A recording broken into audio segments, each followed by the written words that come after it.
derrière les libertés. Retenez une chose, il n'y a pas de liberté individuelle qui existe. C'est un fait. Vous pensez vraiment que chacun est libre? La liberté est collective. Tant que nous vivons dans une société avec des règles, la liberté est collective. Parce que si vous ne respectez pas les règles, vous ne pouvez pas vivre dans la société. Si vous êtes libre de parler comme vous voulez, l'autre aussi est libre de vous répondre comme il veut. Ça sera du désordre. Si vous êtes libre de rouler dans la rue et de passer le feu rouge comme vous voulez, l'autre est libre de passer aussi et de vous cogner.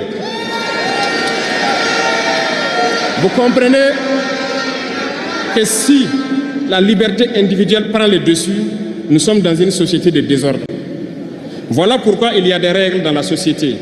Et les règles, tout le monde doit les respecter. Et là, on parle de liberté collective. Donc, certains se donnent le droit de parler de leur liberté individuelle à eux, mais ne tenant pas compte des autres. Je pense que ça fait partie aussi de l'incompétence, parce qu'ils ne cherchent pas à comprendre, ils s'arrogent les droits que peut-être les États les ont donnés pour sévir, pour faire tout pour eux, en négligeant les libertés des autres. Non, la liberté est collective. Avant de poser un acte, on pense à la liberté d'autrui. Et nous ne devons pas transcender la liberté des autres. Donc ça fait qu'on doit avoir de la réserve.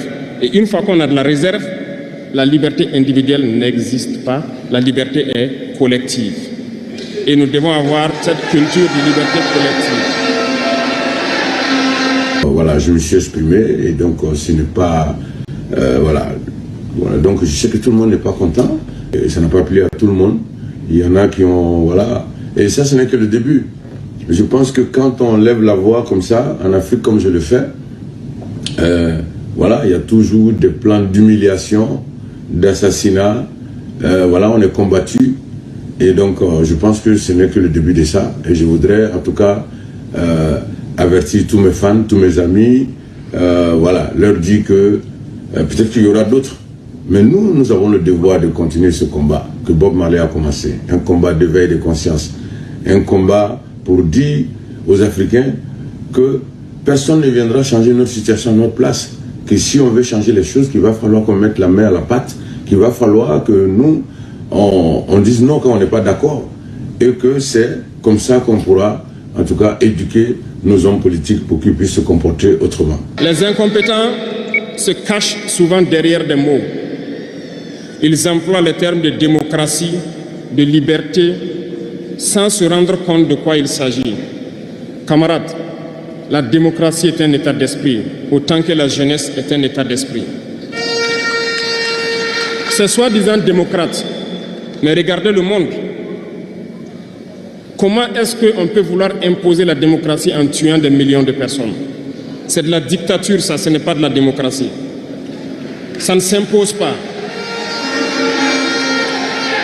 Ceux-là qui se disent démocrates, mais regardez, nous avons vu des scènes où on a empêché des gens de rentrer dans des assemblées. On a vu des scènes où des forces ont débarqué dans des assemblées pour obliger les députés à prendre des textes. On a vu des scènes plus terribles que ça, où les gens tuent leurs manifestants. Mais eux, ils s'appellent démocrates et nous, on nous appelle donc des putschistes. Si c'est ça la démocratie, je répète, nous ne voulons pas de cette démocratie.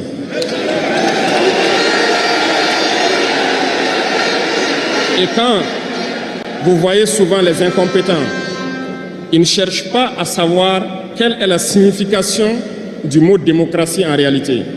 Ils s'accrochent juste à la définition qui lui a donné l'impérialisme et il se met à parler de démocratie sans réellement connaître le fondement.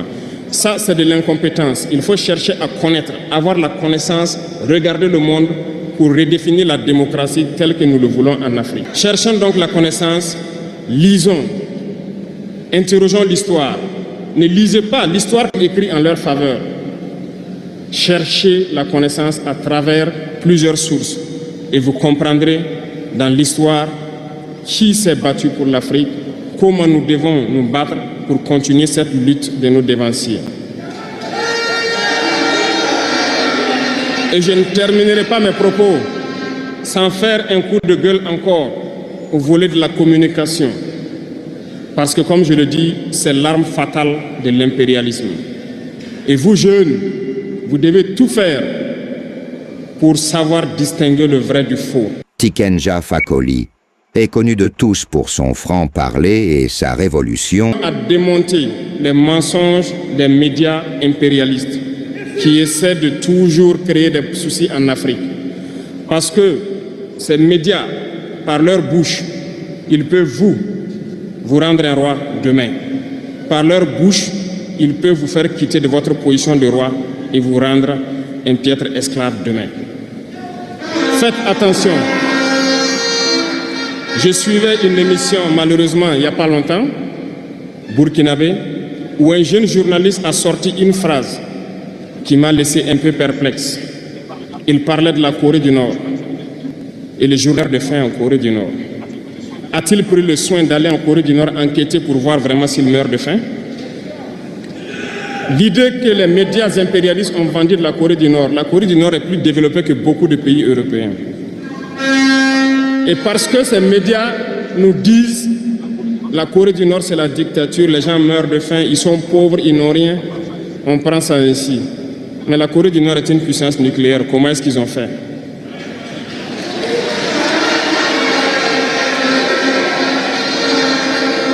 Faisons attention à la communication. Il ne faut pas suivre de manière aveugle ces médias menteurs qui ne cherchent qu'à diviser l'Afrique. Ils se battent pour les intérêts de leur peuple.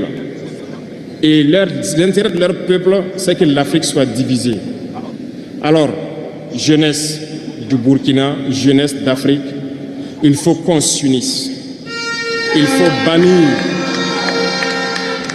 la lâcheté, il faut bannir l'incompétence, il faut bannir la traîtrise et tous les vices dans nos sociétés. Je vous invite à repartir encore lire, à se mettre au travail pour une réalité. Parce que je reviens sur votre thème. Il n'y a pas de paix et de sécurité sans développement. Les deux vont de pair.